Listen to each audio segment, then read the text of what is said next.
Hindi madaling kalaban si Brendan at nagsisimula na siyang kumilos. Kung hindi mo kilala ang kalaban mo, hindi ka mananalo laban sa kanya. Kaya mag-iingat ka, Anton. Dahil sa susunod na maramdaman kong sumusunod ka sa akin, hindi lang ito ang aabutin.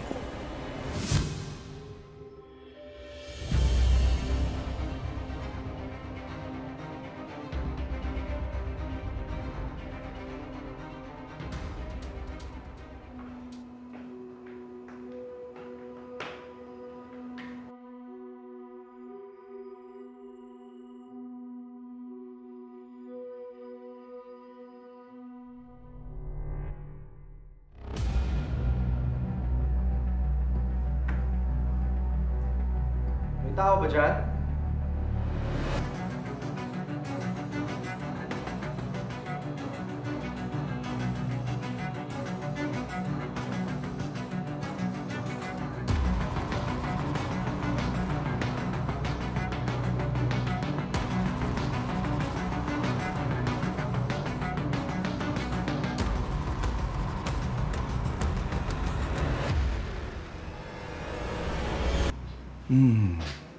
Pero sa tingin mo nga, may babae kaya si Anton? Malamang. Magsinungaling ba naman si Anton kay Millie? Sigurado may babae yun. Sino? Sino may babae? Ha? Si Anton, ma. Ginawa pang excuse si Banong, oh. Si Banong, kalalaking tao, nagchichismis ka? Hindi, ma. Sabi ko nga kay Lele, hindi naman porket nagsinungaling may babae na. Gawain mo kasi, no?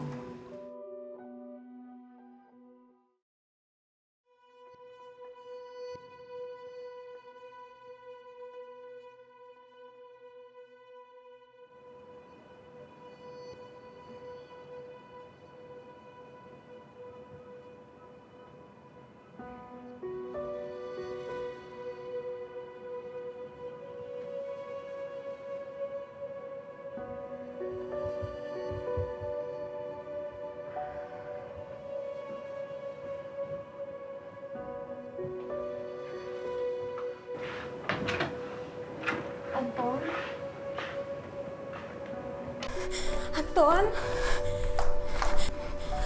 Anton? Anton? Anton?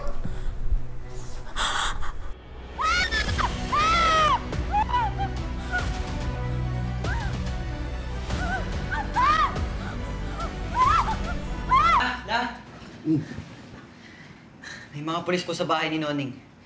Mukhang may nangyaring hindi maganda.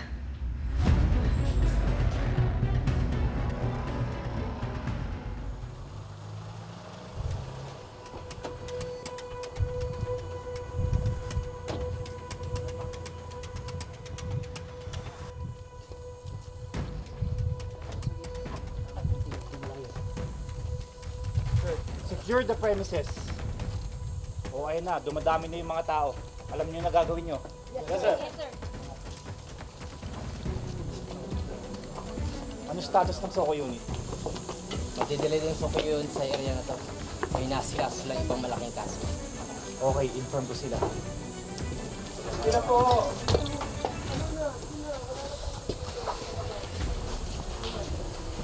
Sir! Kumusta? Asan ang Soko? Madidelay ang Soko unit. Ang gagawin na naman tayo sa pag-process ng ito. Ganun ba? Okay, sige. Ako na magsasabi yung senior agent.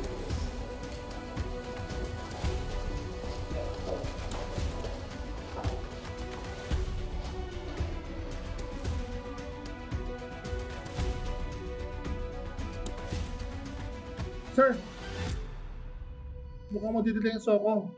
Meron silang ibang kasong pinaprocess. Mukhang mamayang gabi pa sila. Sige. Kasi siguraduhin yung secure ngayon.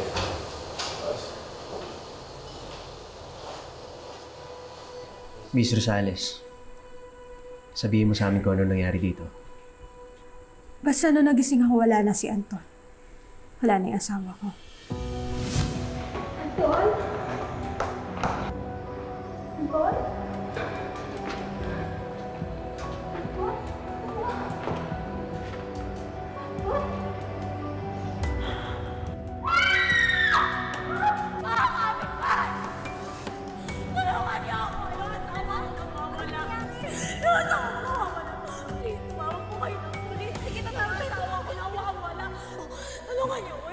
Lopo Police Station, kailangan. So base dyan sa sinasabi mo, nagising ka at di mo alam kung anong oras lumabas ng kwarto ang asawa mo. Sinubukan kong hanapin si Anton. Pero hindi ko siya mahanap. Hindi ko alam kung saan si Anton.